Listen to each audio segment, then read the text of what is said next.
Malam yarah mudah minaduhur. Wassalatu wassalamu ala sayyidina Muhammad wa ala alihi wa ashabihi wa kulli sabarin syakur. Jamaah salam maghrib yang berbahagia dan kaum muslimin muslimat yang mengikuti pengajian ini melalui Radio Baitur Rahman, mudah-mudahan ada manfaatnya meskipun yang kita terima hanya sangat terbatas. Dan kami mulai pada malam Rabu ini akan menyampaikan sehubungan dengan pertanyaan-pertanyaan masyarakat. Dan dari pertanyaan-pertanyaan adalah lebih banyak berhubungan dengan faraid, yaitu hukum pembahagian pusaka atau hukum harta keluarga. Dan ini dianggap penting karena bukan saja setiap desa, hampir setiap keluarga ada masalah dalam hal ini. Tentu saja jamaah yang berbahagia, kami yang telah bekerja di Mahkamah Syariah, dulunya Pengadilan Agama, 6 bulan kurang dari 40 tahun, yaitu 36 tahun lebih banyak menyelesaikan masalah, diantaranya adalah masalah faraid. Maka dengan demikian pertanyaan yang disampaikan pada hari ini juga masih berhubungan dengan kejadian-kejadian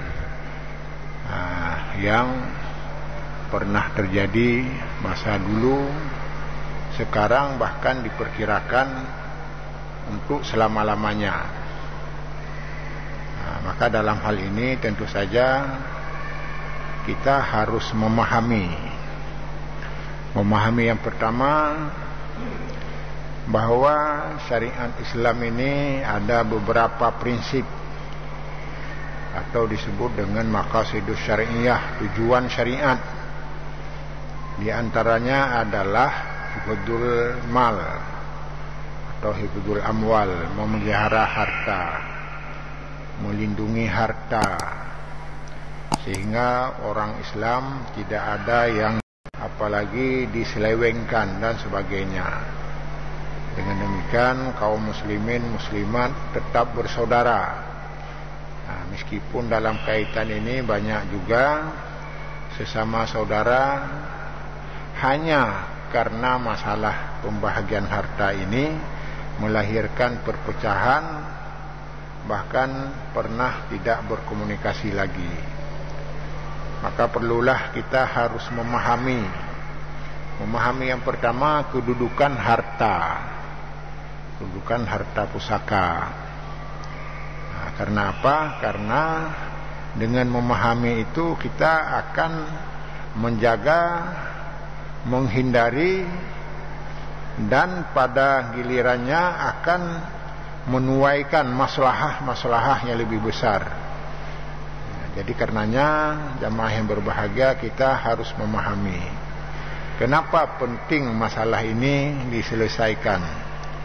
Walaupun kalau logikanya tidaklah mungkin antara sesama saudara kita ribut.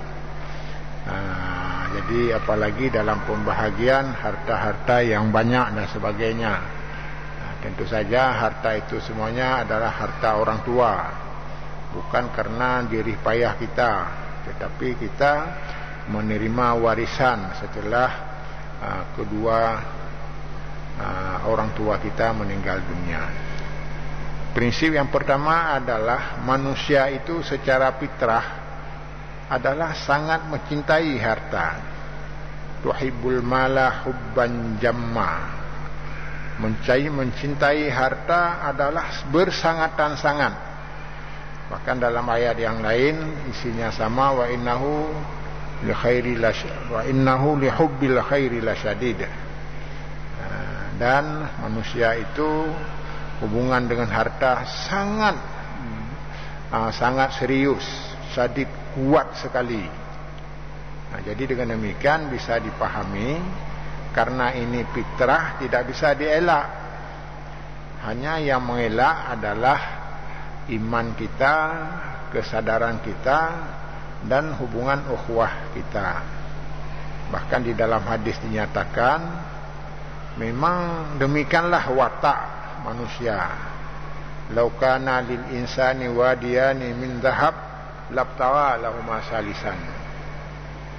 Jadi kalau manusia diberikan dua alur emas atau dua gunung emas lah, maka ia akan mencari yang ketiga. Meskipun sudah dua, tapi mencari yang ketiga. Wala yamla'u jawfa ibnu Adam illa biturab. Wala yamla'u jawfa ibnu Adam illa biturab. Dan tidak pernah berakhir penuh rongga-rongga manusia itu adalah kecuali dengan tanah. Artinya ketika tanah kita sudah dikubumikan, baru kita sadar. Baru sadar tidak ada faedah sama sekali. Apalagi dengan harta itu kita sangat bermasalah. Bermasalah yang pertama, di dunia kita sudah putus silaturahmi dan kita makan sesuatu yang tidak benar, maka semuanya pada hari kiamat ini akan menjadi beban dan alasan kita dimasukkan ke neraka. Jadi dengan kita memakan harta yang salah ini, kita dimasukkan ke neraka. Wa may ya'sillaha wa rasulahu wa ta'adda hududahu yudkhilhu nara khalidan fiha wa lahu 'adzabun muhin. Orang siapa yang bermaksiat, tidak mengikuti hukum Allah dan hukum Rasul, dan dia bekerja melampaui batas, mengambil hak di luar batasnya, dimasukkan ke neraka. Yang jadi masalahnya khalidan fiha, kekal selama-lama. Jadi kalau arti kekal artinya tidak pernah diangkat di dalam neraka. Walahum adzabun muhin, dan azabnya yang hina. Jadi dengan demikian jamaah yang berbahagia, inilah Allah membimbing kita supaya di dalam masalah harta warisan kita benar-benar menghindari. Bahkan kalau sekarang kita masih hidup, usahakanlah apa yang sudah lebih, apa yang kita gelapkan, maka akan kita selesaikan, sehingga dengan demikian kita berpahala, kita aman dari siksa-siksa. Bahkan yang lebih penting lagi, karena harta-harta yang haram itu apakah dengan warisan atau dengan zakat yang tidak kita bayar, dan macam-macam lagi yang lain, penipuan-penipuan dan sebagainya, maka harta-harta itu akan menjadi api neraka, kayu apinya, waquduhan nasu wal hijarah. Jadi api neraka besok kayunya manusia dan batu. Jadi bagaimana kalau manusia jadi api, kita anggap sudah selesai, sudah habis, diganti yang lain, jadi api lagi, dan sebagainya. Maka dari gambaran ini dapat disimpulkan, jamaah yang berbahagia, kita ada sebuah perintah agama kita untuk berhati-hati di dalam harta, pembahagian harta. Maka pada malam hari ini kami akan menyampaikan beberapa prinsip-prinsip. Kalau dalam ilmu hukum disebut asas. Asas adalah sesuatu yang tidak boleh menyimpang, pedoman dasar. Dan pedoman itulah yang menentukan sah dan tidak sah. Kalau kita melakukan sesuatu menyimpang dari asas, berarti prakteknya adalah salah, hukumnya haram dan sebagainya. Jadi yang ada, dia ada 5 ini. Kalau memang selesai semua, kita selesaikan. Yang pertama, ijbari. Jadi ada asas mengenai harta warisan itu adalah ijbari, otomatis, dipaksa. Ya, jadi dengan demikian membagi harta bukan atas kehendak pewaris dan tidak pula atas kehendak ahli waris. Apalagi membagi harta itu diatur caranya bagaimana yang sehingga tidak sesuai dengan ketentuan Allah. Maka dengan demikian jamaah yang berbahagia, orang-orang yang melaksanakan pembahagian harta tidak sesuai dengan ketentuan Allah, maka pembahagian itu adalah dianggap menyimpang. Karenanya jamaah yang berbahagia, ijbar di sini adalah sesuatu yang sudah jelas dan pasti, sudah diterangkan di dalam Al-Quran, di dalam hadis dan sebagainya. Maka dengan demikian, pertama-tama ikut sajalah apa yang telah diatur oleh agama. Jadi dengan demikian kita bisa selamat. Jadi dengan demikian, hakikat daripada warisan itu adalah peralihan harta dari generasi orang tua kita kepada kita. Dan peralihan itu macam-macam. Ada yang hanya ahli waris terbatas, maka diterima oleh terbatas. Bahkan bisa saja ahli warisnya tidak ada, kembalilah kepada ahli waris yang terdekat dan sebagainya. Nanti akan kita bahas bagaimana ahli waris dawil arham dan sebagainya. Jadi membahas masalah faraid ini adalah banyak sekali bidang-bidangnya yang menyangkut. Bahkan di dalam ilmu fiqh disebut bahwa ilmu faraid itu nisful ilmi, dan artinya separuh ilmu. Dan yang awal dicabut oleh Allah juga ilmu faraid. Jadi bakal logika pula, kalau seseorang ini banyak orang yang tidak tahu lagi tentang bagaimana membagi harta dan sebagainya. Maka karenanya salah satu di antaranya adalah perlu kita mempelajari kembali. Untuk singkat, yang kedua adalah cara membagi harta itu berada kedua belah pihak, bilateral. Artinya bilateral, semua berhak. Yang ada hubungan famili. Hubungan famili itu ada yang nasab, ada yang lahir dan sebagainya. Nanti diatur lebih lanjut dalam pelaksanaannya. Apakah ayah dan ibu, anak laki dan anak perempuan, saudara laki-laki dan saudara perempuan. Jadi itu semua adalah dua arah. Jadi tidak bisa harta itu dipegang oleh sebahagian saja. Dan ini lazim terjadi bahwa dalam pembahagian harta ini lebih banyak dikuasai oleh orang laki-laki. Jadi orang perempuan itu dianggap remeh, bahkan dibiarkan tanpa mendapat apa-apa. Ini adalah sebuah penyimpangan yang besar.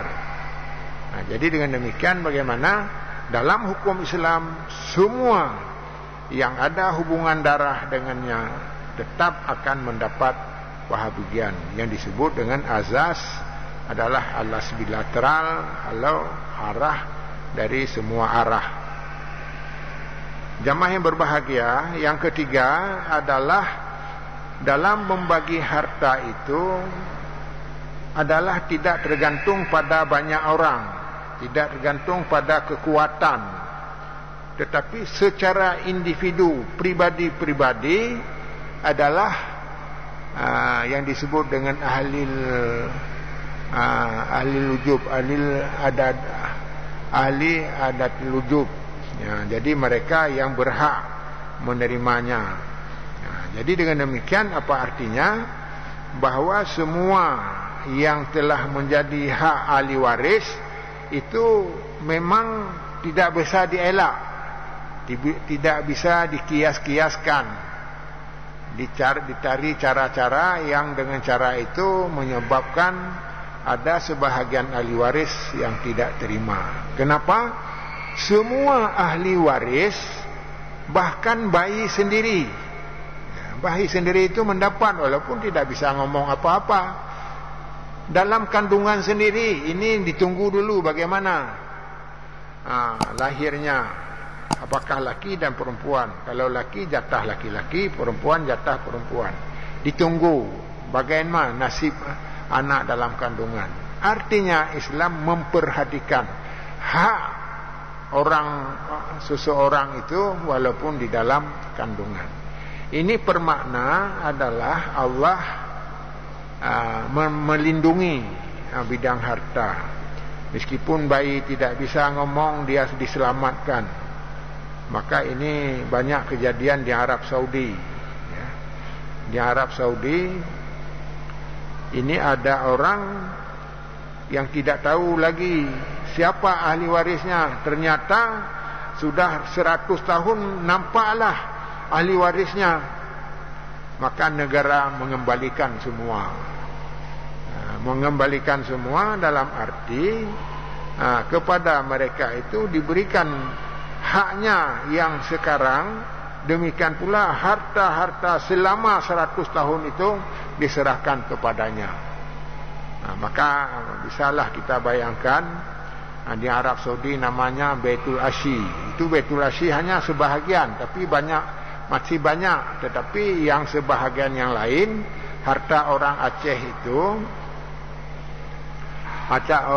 itu bukan tidak sama dengan karena arah daripada yang mewakifkan, yang memberi wakaf dulu, ada yang untuk kesejahteraan masyarakat, ada yang macam-macam lah. Maka hanya Baitul Asyi itu adalah diarahkan kepada jamaah haji. Maka sampai sekarang jamaah haji Aceh tetap mendapat bahagian. Meskipun ada upaya supaya janganlah Aceh saja, kepada orang lain juga dibagi. Permasalahannya tidak boleh dibagi. Yang dibagi adalah kepada yang berhak. Maka dengan demikian jamaah yang berbahagia, kepada mereka semua akan beralih. Maka dengan demikian kita di Aceh ini banyak sekali ahli waris yang ahli waris itu tidak diketahui lagi, lebih-lebih pada waktu tsunami. Jadi kami turut dulu menetapkan wali pengampu, wali-wali yang tidak ada lagi ada orang tuanya, menyerahkan harta, dan selama dia belum dewasa diserahkan kepada yang mengawasinya. Jadi dengan demikian jamaah yang berbahagia, prinsip-prinsip Islam untuk melindungi harta seseorang, terutama dalam hubungan warisan, adalah sangat diutamakan. Yang keempat adalah asas keadilan atau keseimbangan. Dalam pembahagian harta itu sangat dipertimbangkan keseimbangan. Maka tidak ada yang dibiarkan tidak dapat. Memang masa jahiliyah orang perempuan tidak bisa memperoleh harta karena perempuan tidak ikut perang, maka dia tidak bisa mendapat harta. Tapi datang Islam, memang dia tidak sama dengan laki-laki, tetapi dia tetap akan diberi lizzakari mislu hadil unsayen, kepada laki-laki 2 kali dari jatah kepada perempuan. Jadi keseimbangannya ini penting, meskipun juga ada yang bertanya. Kenapa laki-laki lebih banyak? Ini kan tandanya Islam tidak adil. Sementara orang lemah perempuan itu dibagi sedikit. Dibagi tambah lagi dalam prakteknya banyak perempuan itu tertekan. Ini bagaimana? Ya, jadi jawabnya adalah sebenarnya Islam itu sangat adil. Cara membagi harta adalah sesuai dengan tanggung jawab. Perolehan harta warisan tanggung jawab. Karena tanggung jawab suami itu lebih berat, maka jatahnya lebih banyak. Kenapa kita anggap lebih berat? Kita juga sudah sama maklum, nafkah istri tidak dibebankan kepada istrinya. Bahkan istri walaupun dia kaya, dia berhak nafkah daripada suaminya. Dan juga kebutuhan orang laki-laki lebih besar dibandingkan dengan kebutuhan perempuan dari segi tanggung jawab. Jadi dengan demikian dapat disimpulkan bahwa kelebihan kepada laki-laki yang memang tidak sama dengan perempuan ini ada hubungan dengan keseimbangan, ada hubungan dengan tanggung jawab, ada hubungan dengan kelayakan. Tentu saja kita bisa pahami, tidak ada orang laki-laki membawa perkara kepada sebuah pengadilan mahkamah syariah karena istrinya yang kaya tidak memberi nafkah kepadanya. Yang ada adalah istri walaupun dia kaya bisa mengajukan kepada pengadilan. Alasannya apa? Karena tidak memberi nafkah. Bukan saja nafkah untuknya, juga nafkah terhadapnya. Bukan saja nafkah terhadapnya dalam bentuk makanan-makanan pokok, tetapi juga bisa pakaian, bisa tempat dan sebagainya. Semuanya adalah tanggung jawab seorang suami. Maka di negara-negara Arab itu orang laki-laki susah kawin. Maka di sana juga ada istilah pemerintah menyediakan mas kawin supaya bisa kawin dan sebagainya. Ini adalah sebuah budaya yang telah berlaku di negara-negara Arab. Kemudian alasan lain juga adalah beban sosial. Beban yang diberikan kepada perempuan berbeda dengan beban kepada laki-laki. Tanggung jawabnya seperti yang sudah ada tadi, termasuk mahar sekalipun, itu maharnya dibebankan kepada laki-laki. Tidak boleh orang tidak membayar mahar. Kalau nanti perempuan menuntut karena mahar tidak dibayar, bisa-bisa dia akan bercerai. Maka dengan demikian apa yang dapat disimpulkan bahwa kewajiban suami terhadap istri harus dipenuhi, dan kalau tidak dipenuhi menjadi alasan apakah perceraian dan sebagainya. Maka karenanya pada waktu NGO dulu saya masih ingat, dengan harapan supaya laki-laki sama dengan perempuan, ini dalam sebuah seminar. Maka kami ajak berdiskusi, setujulah coba kita mulai memikirkan sekarang. Logikanya bagaimana? Jadi yang pertama dalam segi sosial, perempuan terbatas. Kalau ada urusan yang kalau berat langsung diserahkan pada laki-laki. Waktu itu ada waktu jaga malam, tidak ada perempuan didaftar sebagai jaga malam. Ini karena ini urusan laki-laki. Ini satu yang menyebabkan hak perempuan itu adalah tidak sama. Jadi dengan demikian seorang suami jadi sangat bertanggung jawab kepada kesejahteraan kepada keluarganya. Jadi dengan demikian dapat disimpulkan, kalaulah sekarang disamakan, maka bolehlah sama, tapi tanggung jawab juga sama. Ya, Kalau memang sepintas ya, tetapi lebih banyak perempuan akan berkata, saya setuju aja seperti diatur. Anggaplah mahar berapa itu. Dengan sebab mahar maka kami tanggungjawab tidak lagi menjaga anak, nafkah anak dan sebagainya, wang sekolah anak dan sebagainya. Jadi dengan demikian, pernah dalam seminar termasuk kami tanya pada perempuan, ya, secara umum menjawab, iya benar, kami sudah memahami. Jadi artinya bahwa apa yang diatur di dalam agama kita tentang warisan ini adalah sudah sangat benar. Dan yang kelima dan yang terakhir adalah asas kematian. Ini sekaligus kita merubah pola-pola yang berkembang masyarakat yang salah. Ya, salah. Artinya asas kematian baru pusaka ada kalau ada yang mati. Dan kalau ada yang mati juga ada harta, ada ahli waris. Jadi kalau harta tidak ada, untuk apa menetapkan ahli waris dan sebagainya? Hanya tanggung jawab aja, masalah pernikahan walinya dan sebagainya, hanya itu. Ya, jadi dengan demikian jamaah berbahagia, kematian itu syarat atau asas. Apa artinya? Kalau di kampung-kampung ada membagi harta sebelum meninggal, itu pembahagian itu tidak sah, harus diperbaharui. Arti diperbaharui harus dimusyawarahkan kembali.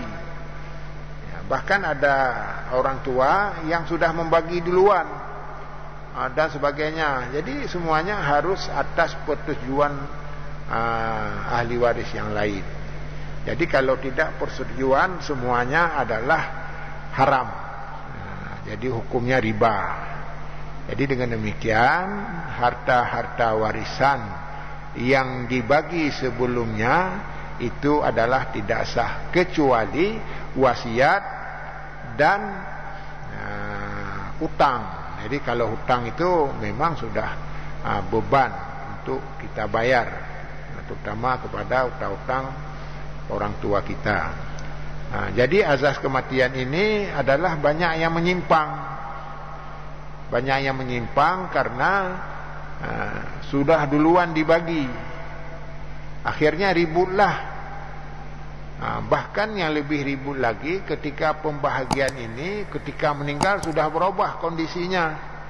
Ada harta-harta yang dibagi dulu, tidak ada nilai apa-apa dalam tanah tanah yang tidak ada nilai. Kemudian yang sebahagian lagi mendapat harta yang lebih bagus. Maka proteslah. Maka protes seperti ini adalah sesuatu memang yang layak. Dengan demikian bisa batal. Karenanya kalau seseorang membawa perkaranya kepada pengadilan, maka pengadilan dapat mempertimbangkan untuk ditinjau kembali. Jadi dengan demikian salah satu solusinya adalah kita harus bersih di dalam menerima harta-harta. Karenanya permasalahan sekarang yang timbul adalah dalam pembahagian harta tidak jelas. Berapa harta? Oh, saya tidak tahu karena abang saya lah yang mengatur. Ada harta di sini tapi tidak diberitahukan. Itu satu. Yang kedua, ada tekanan. Kalau tekanan dari sebahagian, bukan saja perempuan, laki-laki juga. Laki-laki juga menganggap abangnya. Dari laki-laki itu menekan dia untuk tidak memperoleh harta dan sebagainya. Dan yang lebih banyak juga adalah ahli waris itu menerima pusaka itu adalah berdasarkan kepentingan, bukan berdasarkan hukum. Ini juga ada masalah. penyimpangan-penyimpangan ini bisa terjadi antara ahli waris, bisa jadi pewaris orang yang meninggal, bisa terjadi adalah proses peradilan. Apa artinya? Karena dalam proses peradilan juga banyak orang-orang yang berupaya membujuk hakim dan sebagainya, walaupun tidak semua hakim akan menerima, bahkan bisa dipastikan tidak akan diputuskan yang menyimpang. Kenapa? Karena perkara di peradilan itu tidak cukup pada satu tahap, ada proses bandingnya, ada proses kasasinya.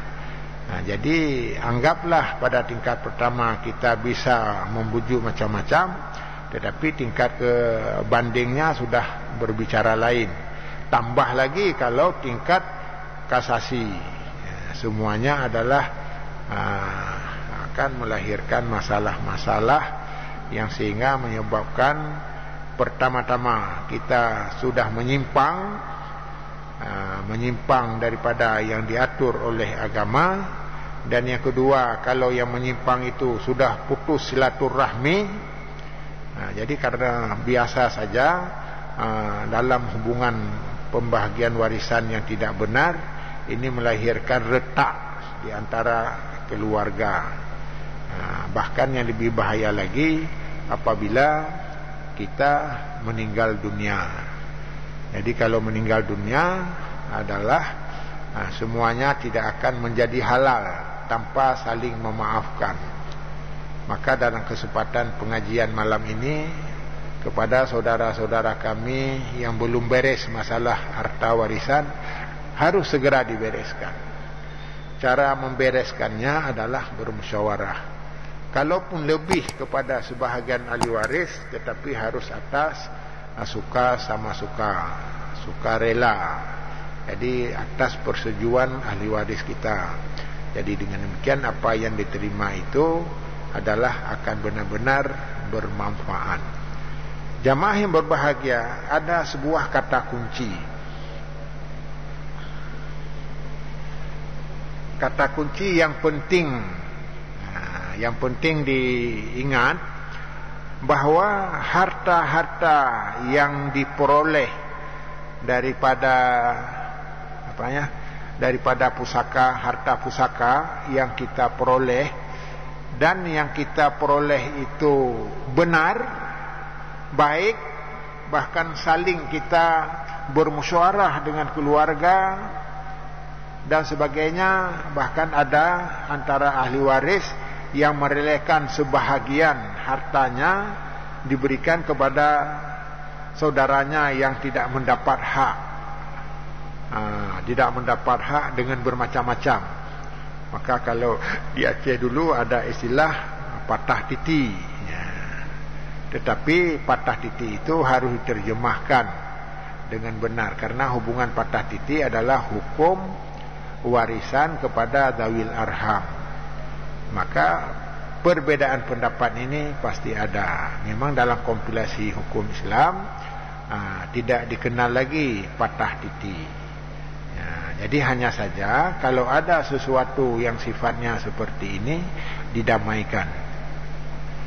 Kami sebagai hakim dan pernah memeriksa beberapa perkara, bahkan menurut saya dengar di Aceh dulu dinyatakan dari provinsi yang pertama-tama mengadili perkara ahli waris pengganti adalah di Sigli. Jadi caranya adalah kami mengajak semua ahli waris bermusyawarah di kantor pengadilan, masing-masing memberi pendapat. Akhirnya inilah yang terharu, akhirnya saling menangis semua. Apakah setuju ini dikasih kepada si fulan? Saya setuju, meskipun tidak sepenuh apa yang diminta. Jadi akhirnya jadilah sebuah berkah. Dan dia menyatakan, bahkan datang menjumpai kami cukup rukun sekarang. Kenapa? Masalah ahli waris itu tidak lagi seperti dulu. Kami sudah saling memahami. Memang benar jamaah yang berbahagia, dalam hal ini memang kita banyak tantangan. Tantangan yang lebih besar adalah syaitan yang selalu menghiasi sesuatu kepada yang salah. Wa zayyana lahumus syaitanu a'malahum fasaddahum 'anis sabil fahum la yahtadun. Dan syaitan itu menghiasi, ya, menghiasi dalam praktek-praktek kita untuk menyimpang, sehingga fasaddahum 'anis sabil, sedang menyimpang dari jalan yang benar, dan mereka adalah menjadi golongan yang sesat, la yahtadun, tidak mendapat petunjuk dari Allah Subhanahu wa taala.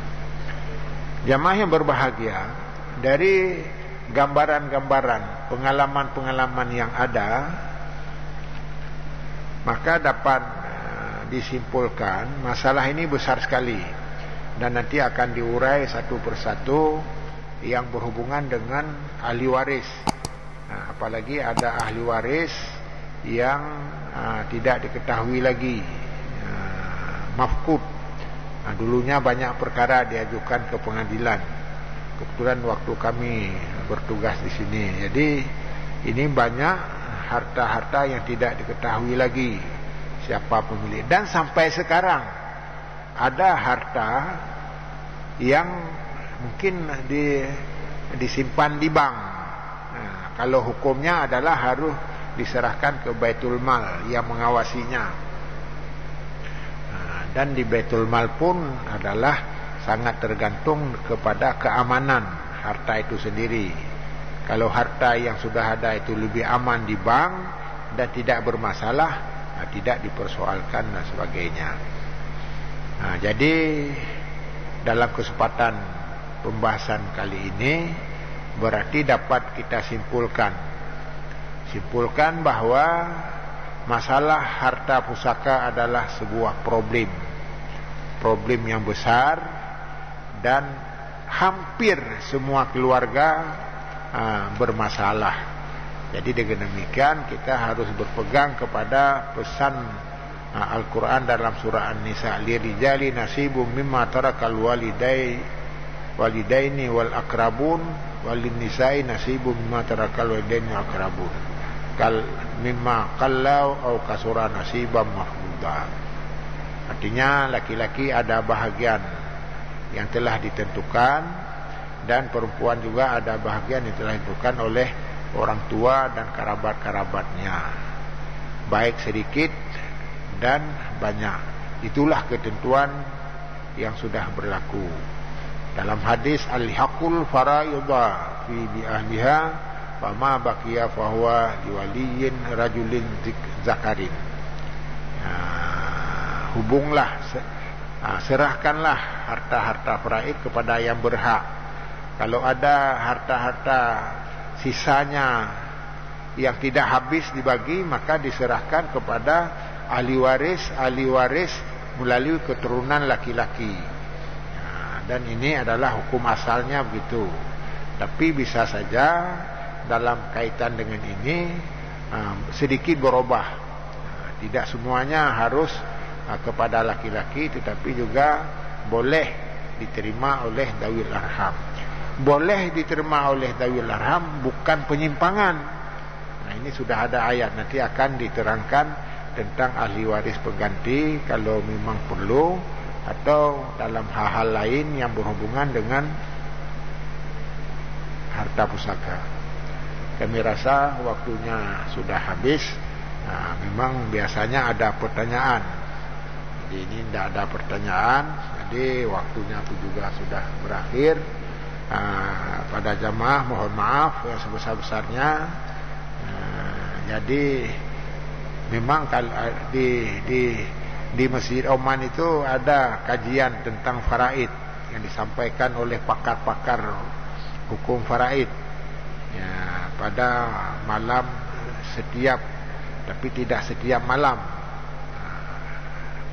dan pada tidak setiap minggu tentang faraid ini, tetapi diisi oleh berbagai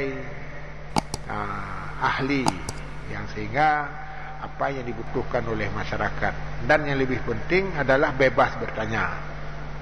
Ini ada satu, bebas bertanya. Dengan demikian masyarakat jamaah lebih puas.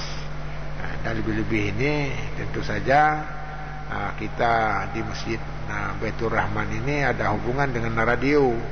Jadi radio mendengar, tapi pasti ada di antara jamaah ada mau bertanya, tapi tidak ada peluang bertanya. Hanya demikian, terima kasih. Wassalamualaikum warahmatullahi wabarakatuh.